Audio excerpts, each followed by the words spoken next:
하늘교회 영상 예배 오신 여러분들 주의 이름으로 환영합니다. 11월은 지난 시간 나라와 민족을 위하여 희생한 여러 생명들을 기억하며 감사하는 시간을 갖는 달입니다. 우리 또한도 감사하며 또 기억하는 귀한 시간들 되기를 소망합니다. 코로나 2차 유행이 계속되고 있습니다. 아무쪼록 조심하시고 또 조심하셔서 건강한 우리 하늘교회 하늘가족 되기를 기도하고 소망합니다. 매주일 9시부터 하늘교회 카톡방과 또 교회 웹사이트를 통해서 본예배에 참석하실 수 있겠습니다. 한 번도 빠짐없이 꼭 참석하셔서 주일 성수하게 되시는 우리 하늘가족 되기를 소망합니다. 하늘교회는 금번 연말을 맞이하여서 12월 20일 주일까지 향기로운 제물 캠페인을 진행하고 있습니다. 작은 정성 이웃을 위해 모아주시면 성탄절을 즈음하여서 어려운 교회와 이웃에게 전달하겠습니다. 많은 참여 부탁드립니다. 오늘 예배 후에 당회 모이겠습니다. 어려운 일이 있을 경우 말씀해 주시면 같이 기도하면서 도울 수 있는 방법을 찾아보도록 하겠습니다.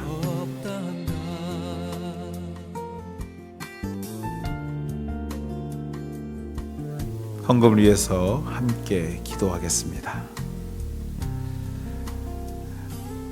하나님, 어려운 중에도 주의 은혜에 감사해 믿음으로 구분하여 하나님께 드립니다. 드리는 손길 위에 축복하셔서 그의 가정과 기업을 지켜주시고 이 땅을 사는 동안 주의 이름으로 충만하신 은혜를 경험하며 또 하나님을 기쁘게 하는 삶을 통해 세상을 섬기는 사람들 되게 하여 주시옵소서. 하나님, 우리 하늘교회가 어려운 중에도 이웃을 위하여 향기로운 제물을 특별히 구분합니다. 그 마음과 정성을 주께서 기억하여 주셔서 그가 섬기고 있는 모든 것이 차고 넘치는 은혜를 경험하게 하여 주시옵소서. 귀한 물질 하나님 나라를 위하여 쓰이게 하시며 또 이웃과 선교지를 위하여 쓰여지게 하여 주시옵소서. 예수님의 이름으로 기도합니다. 아멘. 드려진 헌금은 모아두셨다가 우리가 다시 만나 예배하는 현장에서 하나님 앞에 올려드리겠습니다.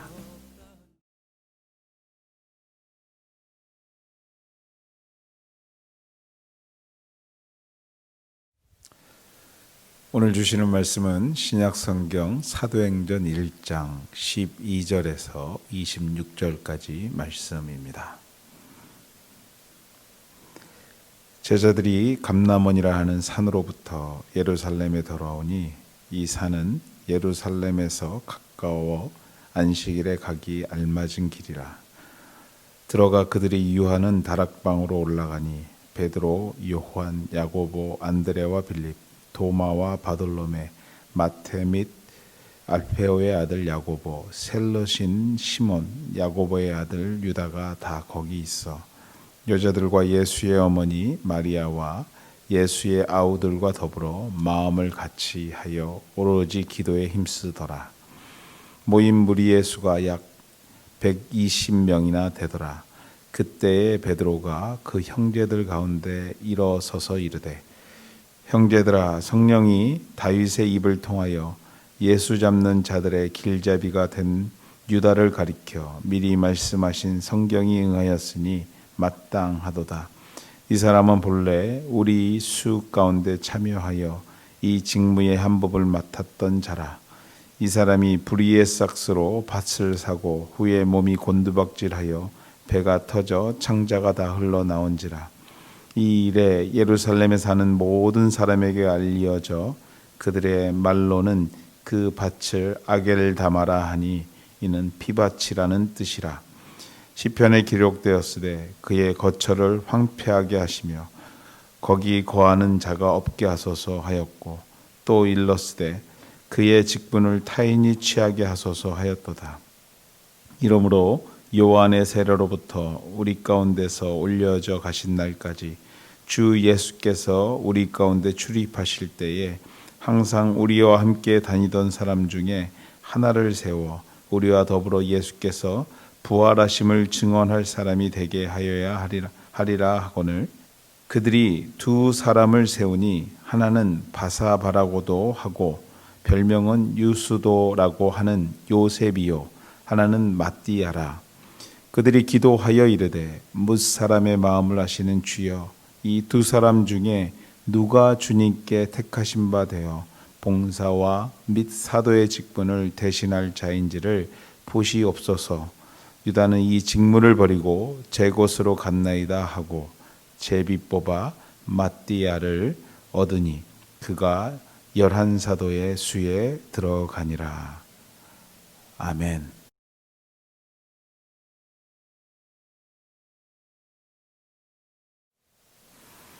하늘의 지혜라는 제목 가지고 사도행전 두 번째 시간 여러분과 함께 나누도록 하겠습니다. 종교개혁자 마틴 루터도 개혁의 말기에 지쳐서 모든 것을 포기하고 싶을 때가 있었다고 합니다. 그래서 사실상 그는 모든 것을 포기하고 자리에 누워서 모든 것이 끝났어 하며 넋두리를 늘어놓을 때가 있었다고 합니다. 그때 지혜로운 그의 아내가 상복을 입고 방으로 들어왔다고 합니다. 상복을 입은 아내를 보고 깜짝 놀란 루터는 아니 누가 죽었어? 하고 아내에게 물어보게 되었답니다. 아내는 놀라서 물어보는 루터에게 이렇게 대답합니다. 예, 죽었죠. 하나님께서 돌아가셨습니다. 라고 말했답니다. 아내의 이 황당한 대답에 루터는 하나님이 돌아가셨다니 무슨 소리요? 하면서 큰 소리로 꾸짖듯이 아내에게 말했답니다. 이렇게 꾸짖듯이 말하는 루터를 바라보면서 더 정색하면서 아내는 이렇게 말합니다. 하나님이 안 돌아가셨다면 당신이 그렇게 누워서 시간을 보낼 리가 없지요. 이 아내의 한마디가 모든 것을 포기하고 싶었던 루터를 흔들어 깨웠습니다. 그렇지, 하나님은 살아계시지. 그는 다시 한번 힘을 내 벌떡 일어나 그의 사명을, 종교개혁을 완수할 수 있는 힘을 얻게 되었다고 합니다. 오늘 우리가 읽은 본문 말씀, 이 본문의 제자들의 심정이 앞서 소개해드렸던 지쳐있는 마틴 루터와 같지 않았을까 한번 생각해 보게 됩니다. 지난 3년이라는 그리 짧지 않은 시간을 자신들의 모든 것을 뒤로하고 함께했던 제자들, 그 제자들 앞에서 승천하시는 주님의 뒷모습을 보고 있노라면 낙담하지 않을 수 없었을 것이라는 것입니다. 그러나 승천하신 주님은 낙담하고 있는 제자들에게 하늘의 참 지혜를 경험하게 하심으로 그들이 다시 한번 벌떡 일어나 주신 사명을 시작하게 하십니다. 어떻게 그들을 일으키셨을까? 오늘 그것이 이 본문을 통해서 여러분과 함께 나누고 싶은 주제입니다. 사도행전 두 번째 시간, 하늘의 지혜 함께 나누면서 귀한 은혜 받기를 소망합니다. 제자들은 감람원이라는 올리브가 많은 동산에서 오실 성령 하나님에 대한 유언과 같은 말씀을 남기고 승천하시는 예수님의 모습을 보고 어깨가 축 처져서 예루살렘으로 돌아오게 됩니다. 앞서 말씀드렸듯이 지난 3년 동안 함께했던 또 모든 것을 뒤로하고 집중했던 제자들, 그들은 허전했습니다. 답답했습니다. 무엇을 어떻게 해야 할지 막막했을 것입니다. 이 막막한 마음을 가지고 예루살렘으로 돌아온 제자들. 너나 할 것 없이 모든 제자들과 당시 예수를 따르던 사람들은 누군가 약속이나 한 것처럼 자신들이 유했던 다락방에 모여들기 시작했습니다. 그리고 그들은 어떤 사람이 시작했는지는 모르지만 기도하기 시작했으며 그 기도는 옆 사람으로, 그리고 그 옆 사람의 영혼을 흔들어 깨우기 시작했습니다. 급기야는 그 안에 있던 120명가량의 모든 사람이 한 마음으로 기도에 전념하기 시작했습니다. 본 말씀 14절과 15절 말씀입니다.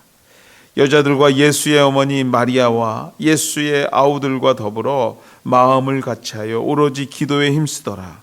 모인 무리의 수가 약 120명이나 되더라.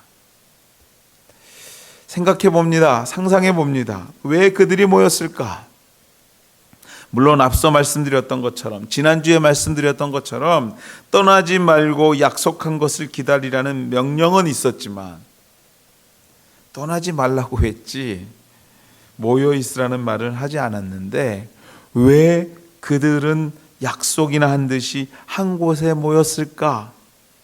또 모인 것까지는 어떻게 해보면 이해할 수 있을 것 같습니다. 왜 모였을까요? 혼자 있는 것보다는 같이 있을 때 위로가 되고 의지가 되는 것이 인지상정이기 때문입니다. 그러나 그들은 모여서 게임을 한 것도 아니고요. 모여서 삶의 넋두리를 늘어놓은 것도 아닙니다. 그들은 모여서 오로지 기도에 힘쓰기 시작합니다. 왜 그들은 모여서 기도했을까요? 왜 그렇게 기도에 힘썼을까요? 사랑하는 성도 여러분, 모여 힘써 기도하는 중에 그들은 하나님께서 주시는 마음을, 생각을 품기 시작한 줄 믿습니다. 실망하고 낙담했던 마음에서 이제는 무언가를 해야겠다는 마음으로 변화되기 시작했습니다. 겉으로 보기에 이 모든 사건의 원인이라고 생각할 수 있는 가룟 유다를 원망하고 저주하는 사람들, 그들 가운데 분명히 있었을 것입니다. 그러나 원망에서 끝나지 않고 결론부터 이야기하자면 가룟 유다의 사역을 대신할 사람을 찾고 또 그 사람을 사역자로 세우는 일을 진행할 수 있었습니다. 어떻게 해서요? 어떻게 이런 일들이 진행할 수 있었을까요? 기도에 힘쓰는 과정 중에, 기도 중에 마음이 변화되고 생각의 깊이가 달라지기 시작하면서 하나님의 마음을 알게 되고 이러한 거룩한 일들이 진행되기 시작했던 것입니다. 때로 우리의 삶 가운데 어려움이 올 수 있습니다. 때로는 우리의 삶이 완전히 무너져 내리는 사태가 우리 삶 가운데 올 수 있습니다. 마치 그렇게 믿었던 예수님이, 무언가 확실히 해줄 것 같았던 예수님이 그냥 하늘로 승천하신 후 낙담한 제자들과 같이 우리의 인생의 답답함과 허무함, 그 답답함과 허무함이 몰려올 때가 있다라는 것입니다. 그래서 사람을 찾아보기도 하고요. 또 그 상황을 벗어나려고 여러 가지 일을 해보기도 합니다. 때려 부수고 죽이고 아무리 총을 쏴도 주인공은 절대 죽지 않는 영화, 그 영화에 집중하면서 그것을 잊어보려고 애를 써보지만 결국 잠시 잠깐이죠. 다시 사로잡혀 버리게 되고 우리의 마음이 흔들어지는 것이 우리의 모습이요, 연약한 인간의 방법이라는 것입니다. 그러나 말씀에 낙담한 제자들은요, 모여서 기도하기 시작했습니다. 누구부터 시작한지 모르지만 그들은 모여서 기도하기 시작한 것이 모든 사람이 자신의 모든 것을 다하여 전심전력으로 기도에 힘쓰기 시작했습니다.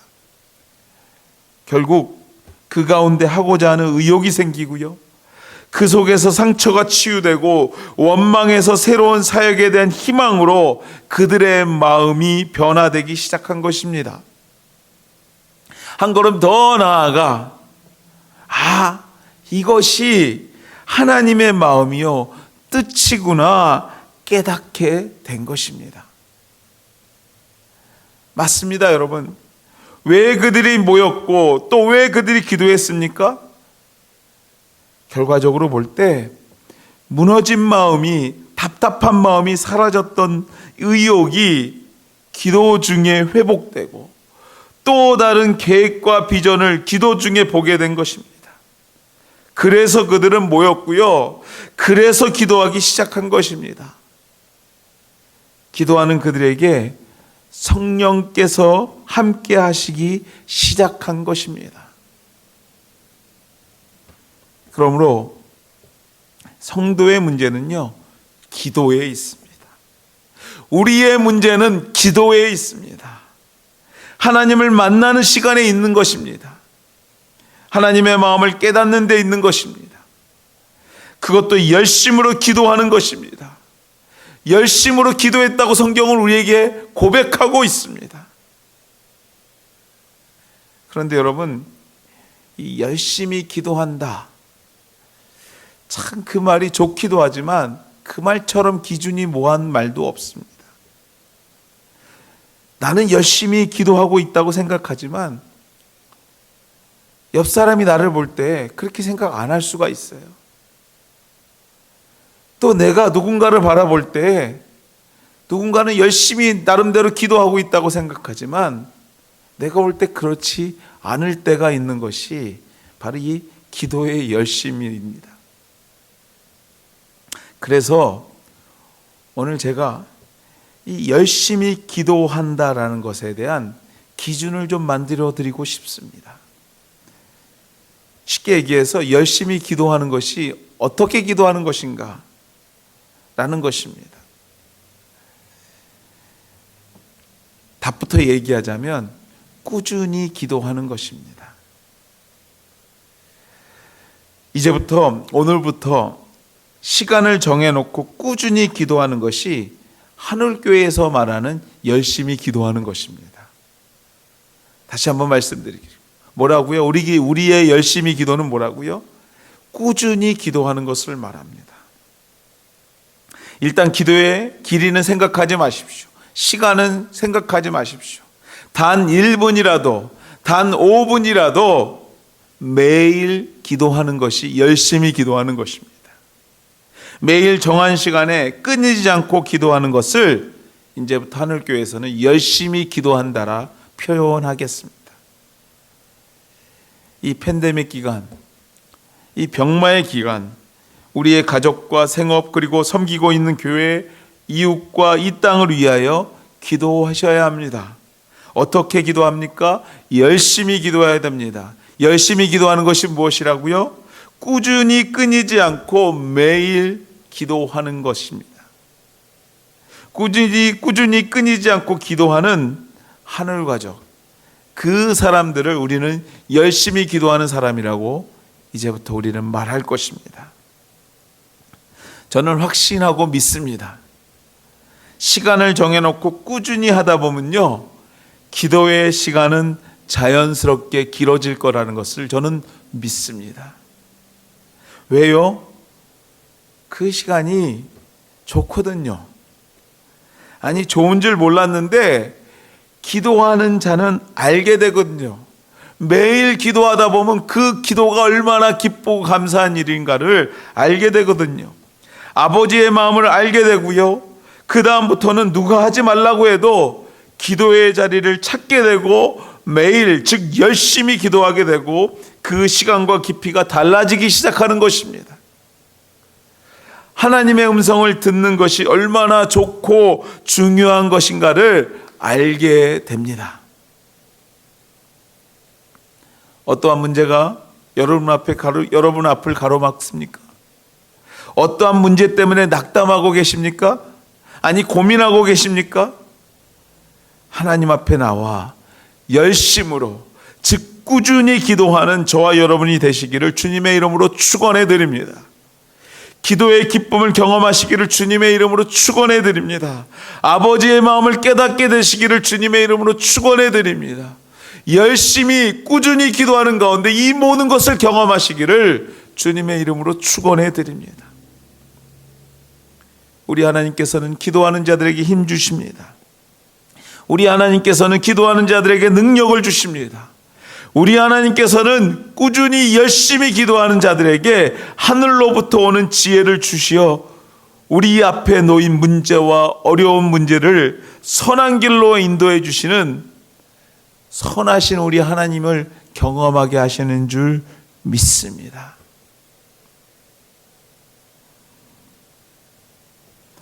어찌 보면 물리적으로 사람과 사람이 만나는 것이 참 어려운 때를 살아가고 있습니다. 요즘 제가 자주 듣는 소리가 있습니다. 외롭답니다. 외롭답니다. 사실 그분의 사정을 보면 외로울 시간이 없을 만큼 참 바쁘게 사시는 분인데 저를 만나더니 외롭다고 고백합니다. 저는 그 순간 그분의 외로움이 누군가 옆에 없어서 이 팬데믹 때문에 누군가를 만나지 못해서 생기는 것이 아니라 영적인 외로움인 것을 발견하게 되었습니다. 느끼게 되었습니다. 이 외로운 시기에 여러분에게 진심으로 권면합니다. 열심히 기도하십시오. 기도 가운데 우리 주님을, 평생에 믿었던 우리 주님을 다시 한번 깊이 만나는 시간을 만들어 보시기를 부탁드립니다. 목사의 잔소리로 듣지 마시고요. 이 어려운 시기에, 영적으로 외로운 시기에 우리 아버지가 되시고 친구가 되시고 이웃이 되시는 하나님을 열심히 기도하는 가운데 만나게 되시는 우리 하늘가족 되시기를 주님의 이름으로 소망하며 축원해 드립니다. 다시 본문으로 돌아가 결국 그들은 그 마음을 깨닫고 12번째 하나님의 사역자를 모두가 한 마음이 되어서 세우게 되고 위대한 교회 시대를 열어가게 되는 줄 믿습니다. 본문 1장 15절에서 20절 말씀을 통해서 120년 가운데 있었던 베드로가 일어나 이제까지 있었던 일련의 일들이 결코 우연이 아닌 구약에서부터 예언된 일이 성취되는 과정이 있었던 것을 설명하게 됩니다. 그리고 이러한 이유로 이제 가룟 유다를 대신해서 새로운 사역자를 세워야겠다고 선포합니다. 그리고 그 조건을 이렇게 말합니다. 21절에서 22절 말씀입니다. 22절 말씀입니다. 이러함으로 요한의 세례로부터 우리 가운데 올려져 가신 날까지 주 예수께서 우리 가운데 출입하실 때에 항상 우리와 함께 다니던 사람 중에 하나를 세워 우리와 더불어 예수께서 부활하심을 증언할 사람이 되게 하여 하리라 하거늘. 이 말씀은 예수의 사역 초기부터 하늘로 승천하시는 그 순간까지 직접 보고 경험한 사람들 가운데 한 사람을 가룟 유다 대신에 사역자로 세워야 되겠다라는 것입니다. 이 이야기는 앞으로 12사도의 주된 사역이 사마리아 땅 끝까지, 이 땅 끝까지 그리스도의 증인이 되는 사역인 것을 염두에 두고 말한 것입니다. 무슨 말인가 하냐 하면 보다 확실하고 정확하게 전할 수 있는 사람은 말로만 전해 들은 사람이 아닌 직접 들은 사람이어야 한다라는 것입니다. 직접 들은 사람이어야 한다라는 합리적인 생각에서 나온 것이라고 우리가 생각해도 틀리지 않은 답일 것입니다. 120명이라는 사람들이 모여서 열심히 기도하는 가운데 새로운 길을 찾았고 왜 우리가 12번째 사도를 찾아야 하는지 합리적이고 정확한 이유와 룰을 가지고 대중들을, 그 자리에 모여있던 많은 사람들을 베드로는 설득하고 있는 것입니다. 이 부분을 말씀은 이렇게 좀 더 깊이 설명합니다. 24절입니다. 그들이 기도하여 이르되 뭇사람의 마음을 아시는 주여, 이 두 사람 중에 누가 주님께 택하신 바 되었습니까? 무슨 말인가 하면요, 가룟 유다를 대신할 12번째 제자 후보 두 사람을 선택하고요, 이 두 사람 중에 누가 주님이 원하시는 제자입니까? 라고 물을 때에 그 묻는 첫 번째 방법이 뭐라고요? 그들이 기도하여 이르되, 앞서 말씀드린 대로 이 일을 위해 열심히 기도했다라는 것입니다. 그리고 그들은 26절입니다. 제비를 뽑아 마띠아를 얻으니 그가 11사도의 수에 들어갔다. 둘째로 제비를 뽑습니다. 열심히 기도하고 제비를 뽑아 마띠아, 둘 중에 하나인 마띠아라는 분을 사도로 세우게 된 것입니다. 여러분들 여기서 어딘가 좀 어색하지 않습니까? 좀 어딘가 좀 불편한 부분이 없으십니까? 그렇습니다, 여러분들. 기도했으면, 열심히 기도했으면 하늘의 음성을 듣거나 하늘에서 손이 나타나서 이 사람이다 하고 해야 할 것 같은데, 어찌 보면 가장 인간적인 방법, 종이를 만들어서 그 속에 하나 체크를 하고 그 제비를 뽑은 사람, 그 제비를 뽑은 사람을 세우는 것을 하는 것입니다. 여기에 성도들이 가져야 할 귀한 하늘의 지혜가 있는 것입니다.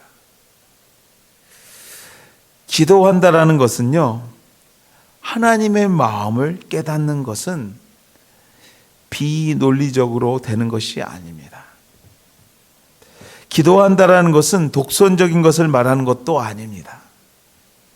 성경이 말하는 기도하는 자들의 모습은 정확하고 합리적이며 확실한 룰과 이유로 자신의 고집을 내세우는 것이 아니라 이해를 구하고 설득하는 것입니다. 기도 많이 한 분들이라고 소개받는 분들을 만나게 됩니다. 다는 아니지만 일반적으로 대부분 그런 분들을 만나게 되면 합리적이고 아주 논리적이다라는 말과는 잘 맞지 않을 때가 있음을 보게 됩니다. 예, 인정합니다. 기도 많이 하다 보면요, 하나님께서 말씀하실 때도 있고요, 그의 음성을 듣고 미래를 예언할 수 있을 뿐만 아니라 무언가 우리가 보지 못한 것을 보며 또 몹쓸 병 또한도 낫는 은혜를, 기적을 경험하는 것을 보게 됩니다. 그러나 여러분, 진정으로 기도하고 있다면, 이러한 기적의 하나님을 통해 미래를 봤다면, 본 것이 하나님의 능력으로 이루어질 것을 믿는다면 더욱더 겸손해지고 이성적으로 되며 확실히 이유와 합리적인 룰이 기도하는 저와 여러분을 이끌어 가야 될 줄 믿습니다. 왜냐하면 내가 주장하지 않아도, 아니 제비를 뽑아도 하나님은 당신의 뜻을 이루어 갈 것이라는 것을 기도하는 자들은 알게 되기 때문입니다.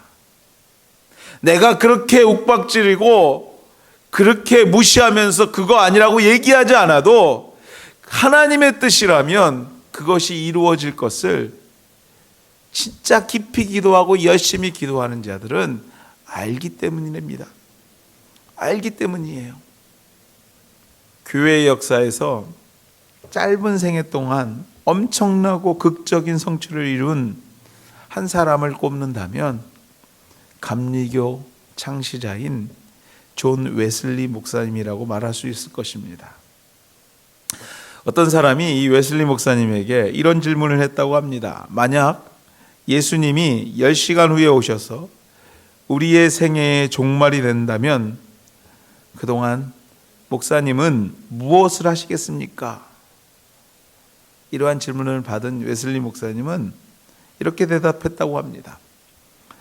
평소처럼 내가 계획한 대로 살 것입니다. 이 짧은 대답을 통해 그의 삶이 얼마나 철저하게 기도와 계획 속에서 이루어졌는가를 우리는 미루어 짐작해 볼 필요가 있습니다. 웨슬리 목사님의 생을 좀 살펴보면 그렇습니다. 그의 생애 50년 기간에 42,000번의 설교를 하였고요. 200권 이상의 책을 썼고 또 약 4만 킬로의 전도 여행을 했던 분이 바로 이 웨슬리 목사님이십니다. 이 모든 일이 가능했던 이유는요, 50년 동안 이 목사님은 매일 새벽 4시에 일어나 먼저 기도로 시작하고 기도 가운데 하루하루를 철저하고 빈틈없이 계획했다고 합니다. 이 웨슬리 목사님이 시작한 감리교 운동과 감리교도를 가리켜서 영어로 메소디스트라고 합니다. 이 단어의 본래의 뜻은요, 방법, 규율, 질서라는 뜻을 가진 메소드에서 시작되었다고 합니다. 이것만 보더라도 초기의 감리교도들이 얼마나 철저한 계획과 질서 속에서 살았는가를 우리는 알 수 있습니다. 그렇습니다, 여러분. 기도한다라는 것은, 하나님의 마음을 깨닫는 것은 더욱더 계획적이며 논리적이고 겸손하며 인내하고 이해시키는 능력, 계획하는 능력을 경험하는 것인 줄 믿습니다. 사랑하는 여러분들, 우리가 열심히 기도한다라는 것은요, 좀 더 하루를 철저하게 준비하고 좀 더 우리의 인생의 계획을 믿음으로 잘 준비하는 것을 말하는 또 다른 의미일 것입니다. 기도하는 자들에게 하나님께서 하늘의 지혜를 주십니다. 우리의 인생을 보다 거룩하고 알차고 귀하게 쓸 수 있는 지혜 또한 기도하는 자들에게 주시는 선물인 줄 믿습니다. 말씀을 맺습니다. 기도는 하늘의 지혜를 알게 하고 하나님의 마음을 알게 하기에 우리에게 정말 중요한 일입니다. 하늘의 지혜를 기도로 통해서 알아가고 경험하는 순간, 기도는 우리의 삶에 중요한 자리에 놓이게 되고요.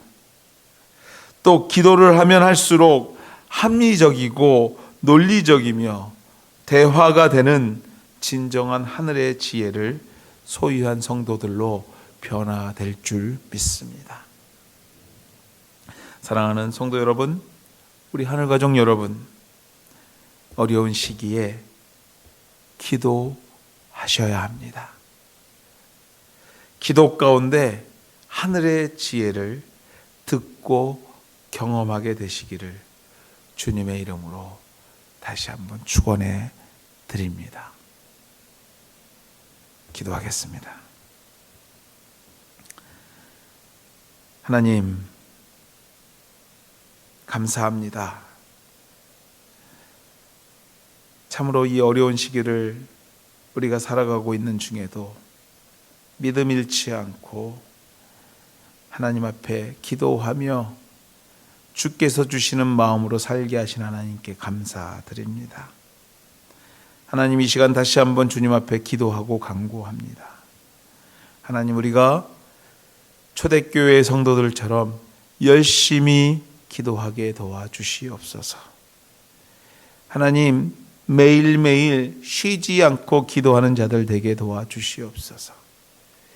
그 기도로 통해서 정말 하나님의 음성을 듣고 하나님의 마음을 깨달을 뿐만 아니라 하나님이 원하시는 방법대로 우리의 삶을 계획하고 준비하는 하늘의 지혜를 소유한 하나님의 백성들 되게 도와주시옵소서. 우리 하늘교회 식구들 열심히 기도하기를 원합니다. 매일매일 꾸준히 기도하는 자들 되기를 원합니다. 하나님 도우시고 그 마음을 정하게 도와주시옵소서. 이제는 우리 주 예수 그리스도의 은혜와 하나님의 극진하신 사랑하심과 성령님의 감화교통하심이 오늘 다시 한번 기도로 통해서 하늘의 지혜를 깨닫기를 원하는 주의 백성들 머리 위에, 그의 가정과 생업 위에, 하나님 섬기고 있는 교회와 우리가 속해 있는 이웃과 이 땅 위에, 떠나온 조국 위에, 우리 선교지 위에 이제로부터 영원토록 함께 하시기를 축원하옵나이다. 아멘.